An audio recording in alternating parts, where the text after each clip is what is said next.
Hi friends, இன்ஸ்டண்ட்டான முளைக்கட்டின கருப்புளுந்தங்கஞ்சி மாவு எப்படி செய்கிறதுன்னு பார்க்கலாமா? கருப்புளுந்தை 8 மணி நேரம் தண்ணியில் ஊற வச்சு அதை வடிகட்டிட்டு இந்த அளவுக்கு முளைக்கட்ட வச்சு எடுத்துக்கோங்க. இதை நம்ம 2 நாள் வெயிலில் காய வச்சு எடுத்துக்கலாங்க.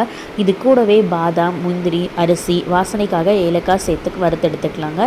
இதில் நம்ம எந்தவித ஃப்ளேவர்ஸோ ஆர்டிஃபிஷியல் கலர்ஸோ இல்லை ப்ரிசர்வேட்டிவ்ஸோ சேர்க்கலாங்க. எங்கள் வீட்டு குழந்தைங்களுக்கு நாங்கள் எப்படி செஞ்சு கொடுக்குறோமோ அதே மெத்தடில் தான் நான் உங்களுக்கும் செஞ்சு கொடுக்க போகிறேன். ஸோ இது 100% ஹோம்மேட் அண்ட் ஆர்கானிக்குங்க.